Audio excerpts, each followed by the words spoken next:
Good morning. Morning, This is Hap May with a legal play. and I'm Chelsea El-Azzi, Hap's associate. And today, Hap, we are here to talk about enhanced life estate warranty deeds, Which is otherwise known as a ladybird deed. also known as a ladybird deed. And it's known as a ladybird deed because the Texas governor's wife, Lady Bird Johnson. Never governor. Oh, he was never He governor. was a United States senator and then be a vice president and president. And then, okay.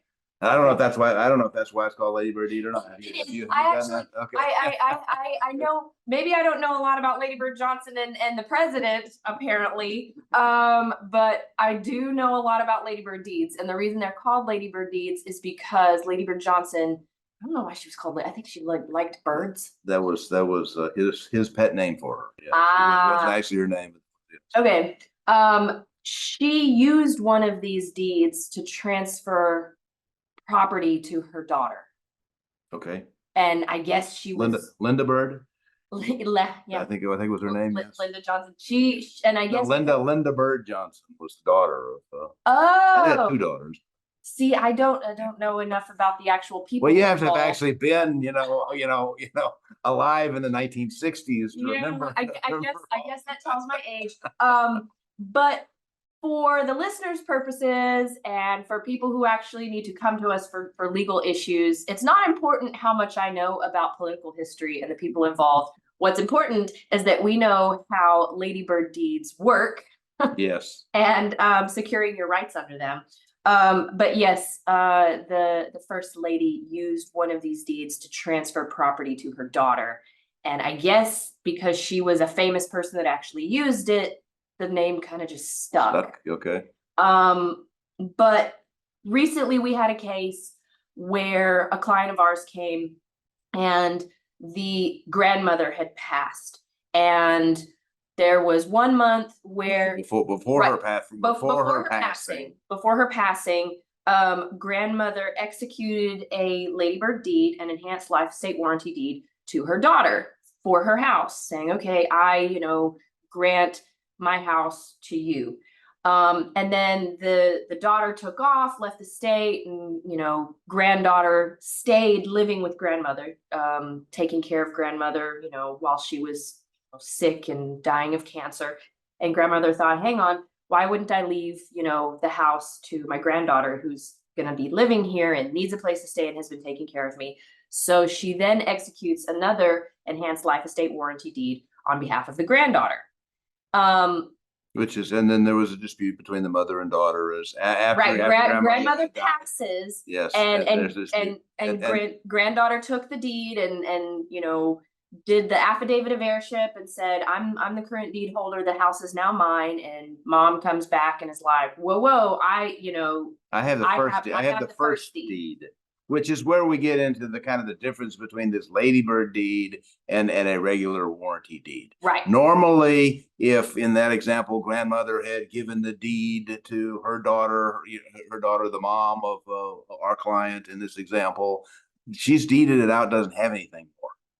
And the second deed, to the granddaughter would be a deed of nothing. Mm-hmm. But a ladybird deed has a special feature, a paragraph that gets added that basically says that the grantor, grandmother in this case, has the right to revoke the deed during her lifetime. Now, after she dies, if she is not revoked, then it fully vests in whoever the grantee is. And the initial grantee has no say in it. There doesn't have to be, permission or acceptance or even awareness of the revocation.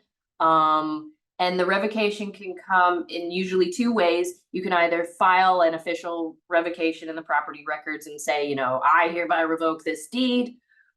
Or you can just convey another deed to someone else. Either another ladybird deed, which is what we had in this case, or an actual warranty deed to somebody else. And it can be selling it or conveying it to, family as a gift or whatever. And you could also mortgage the property. Mm-hmm. So if you had a property that was free and clear and needed some money, wanted to go to the bank and get a loan, even though you've issued a ladybird deed to somebody else, you can still give a valid lien to a bank or mortgage company.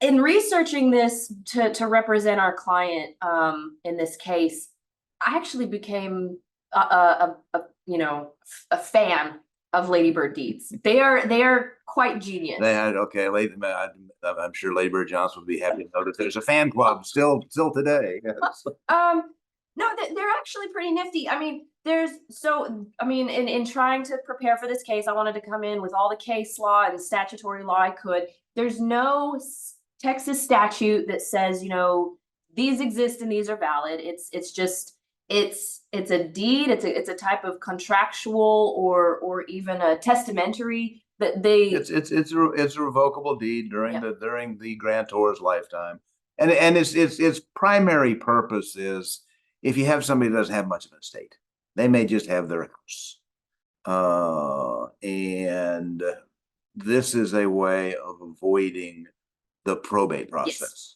Because in order to normally, if grandma were to die without having deeded it to somebody, either a ladybird deed or something else, then you would have to have if she had a will, you go down and probate the will, appoint an executor gives a deed to whomever it is after paying whatever creditors there are out there that have to be paid, and the process of going through probate. If grandma dies without a will, then suddenly you have a dependent administration. The court comes in and appoints a dependent administrator who has to get paid, who then has to go through the process of paying debts and getting court approval every time he wants to do something, marketing the property subject to court approval. And that becomes a much more expensive way to handle this. And if the only thing someone has is their house and they want to give it to somebody, I mean, it could be their children, it could be their spouse, it could be someone who they just have been taking care of them in the process. Mm-hmm. It could be some of their best friends. I mean, it could be anybody. But I mean, if they want to do that, want to spare the property, want to keep the property, I mean, basically. Well, and they want to live in it while they're alive. Yeah. And they want and that's not necessarily true, because you could continue to own it and be in a nursing home. Correct. At the same time. But let's say you just want to have the power to do whatever you want with it in your lifetime. Like, let's say, oh well, what if I change my mind? What if something happens? What if I need to live in it? What if I need to sell it? Right. You want to retain the power over the property to do with it what you want, and only at your death does it then transfer to the but it does so automatically. Yes. All the grantee has to do is take a death certificate and an affidavit and file on the real property record. Yep. And there's nothing more. No title company. They don't have to pay anybody. They don't have to get a court approval to do anything. Which is why like I said, I am a fan. I think these are a genius creation, whoever came up with this, because it's kind of a contractual. It's like not necessarily a will, but it's not really contractual, because it's usually done by gift. I guess you could because there's usually no consideration. Well, like I said, I did a lot of case law, like how these things are read. It's like a contract. Okay, you got to look at the language in the four corners. Right. And like you said, a ladybird deed, an